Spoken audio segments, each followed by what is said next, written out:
Eto, subscription, pag-usapan na natin para maunawaan nyo. Kasi subscription company ang LiveGood, kailangan nyo maintindihan ng subscription. May internet ka ba sa bahay? Subscription yan. O, kinabitan ka ng modem. Meron kang monthly na binabayaran. Huwag kang magbayad ng internet. Puto lang internet mo. Subscription kasi yan. O, naka-Netflix ka. Subscription yan. May monthly ka dyan. Pag hindi ka nagbayad, puto lang Netflix mo. O, Disney Premium. Kami, naka-Disney Premium kami. Tinanggal namin ng Netflix eh. Disney Premium ang pinalit namin. O, pag hindi ka nagbayad ng monthly, puto lang Disney Premium mo. Ang Meralco, di nyo ba alam? Subscription yan? Huwag ka magbayad ng Meralco, ng kuryente. Puto lang kuryente mo. Naintindihan nyo na ngayon. Even ang cellphone mo. Pag walang load yan, di mo magagamit yan. Di mo may pantawag yan. Nageget nyo? Subscription yan. Yun ang ibig sabihin ng subscription. Bata pa ako, may subscription na Reader's Digest, kung familiar kayo.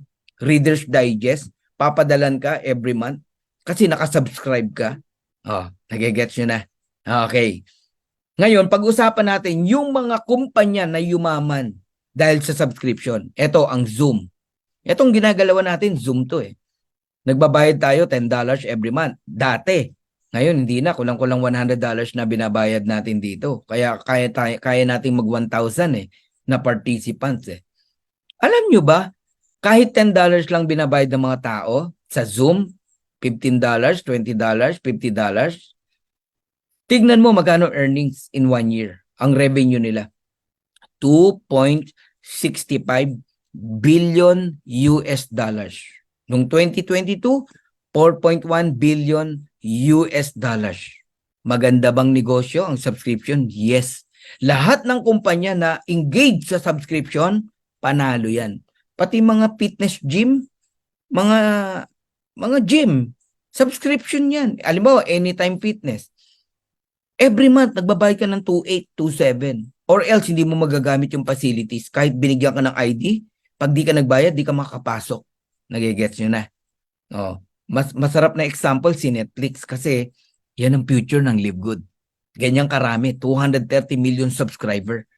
Isipin mo pag ganyan na karami ang subscriber ng Live Good. Ngayon pa nga lang, may mga kumikita na. Ang Netflix nagsimula, konti lang din ang nakasubscribe. Now, ano ba tong Netflix? Ano ang service na binibigay? Entertainment. Nanonood ka lang dyan. Nagluluha na yung mata mo, ayaw mo pang tumigil kasi series yung pinapanood mo. Correct? Yung iba nga, paulit-ulit na lang yung palabas dyan. Bayad ka ng bayad dyan every month. May income? Walang income. Pero okay lang sa'yo. Isipin mo, walang income, okay lang sa'yo. Bayad ka ng bayad. Kasi na-entertain ka, yun lang. Oh, tapos sa Live Good ngayon, nanghihinayang ka. Bakit? Kasi di mo naintindihan kung ano talaga essence ng membership. Ang unang benepisyo mo as a member ng Live Good, organic products, bumili ka, gumamit ka, nabibili mo ng napakababang halaga, factory price. Halimbawa nitong essential oil, magkano natipid natin? Lumalabas to 1+5. Isa lang yung binayaran mo, libre yung 5. Oh, sipin mo yun? Oh, yun yung essence ng club membership.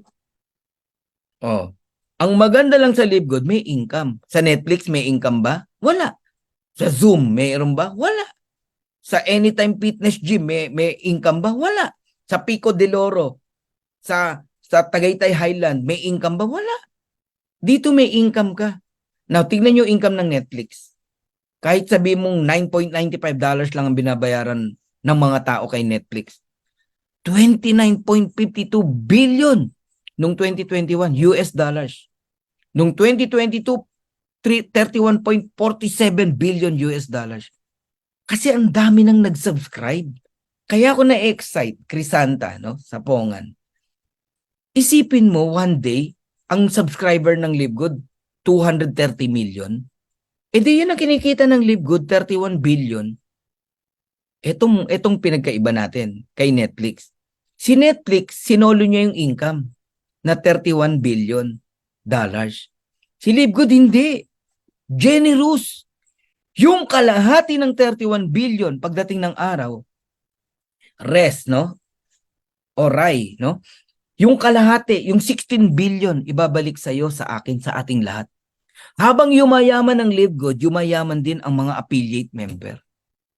Alam nyo, maunawaan nyo lang to. Wala nang question para hindi mo ipagpatuloy yung subscription mo. Costco, another club membership. 59 million members household. 107 million card holders. 88% worldwide renewal rate. Ang taas. Ibig sabihin, sila din hindi perfect, no? May 12% na hindi na nagre-renew ng kanilang subscription sa Costco. Kaya, meron ba sa inyo na hindi nagtutuloy? It's normal. Ganun po talaga. Hindi yan mape-perfect. Huwag kang masasaktan. Ang importante, mas marami yung nagtutuloy. 88% worldwide renewal rate. Sipin mo, magkano kinikita ng Costco? 3.5 billion US dollars sa membership pa lang. Eh yung kita sa products, yung mga mag-grocery dyan, napakarami. Kaya alam nyo, kung maunawaan nyo lang ang Live Good, pwede kang kumita sa products. Lalo na pagdating ng araw, may warehouse na tayo at napakarami na nating products. People buying Live Good products, kumikita tayong lahat. Sipin nyo po yun. Kahit hindi ka nagbenta, pwede kang kumita. Ay, yan ang di pa nakikita ng iba, no? Eh, yun pang club membership with subscription, with dividends.